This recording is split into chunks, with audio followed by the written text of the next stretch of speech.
This video will demonstrate the procedure for installation of the SurSeal service head adapter riser. Procedure may vary if the body stiffener is already located in the outlet of the gas line. Assuming it is not, follow the steps shown.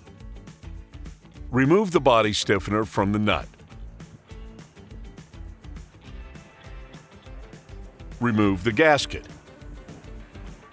Insert the plastic tubing through the moisture seal at the opposite end of the riser casing. Allow the tubing to extend at least 4 inches past the nut at the top of the riser. The plastic tubing should be cut squarely. Remove burrs from the pipe's outer diameter and inner diameter. Ensure there is no dirt, grease, oil, or other contaminants in or on the assembly area. Measure and mark the correct stab depth length on the plastic tubing. Make sure not to scratch or damage the surface of the tubing. Ensure the gasket is free of debris and slide it over the plastic tubing and into the nut. Make sure the gasket is securely seated in the nut.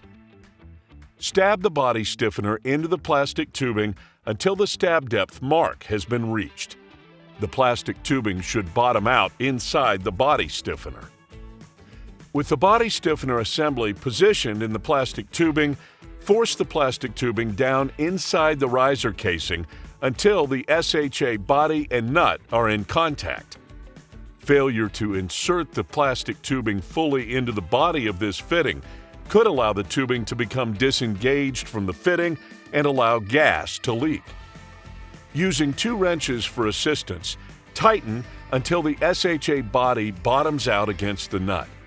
Failure to tighten the compression nut completely could allow the plastic tubing to become disengaged from the fitting and allow gas to leak.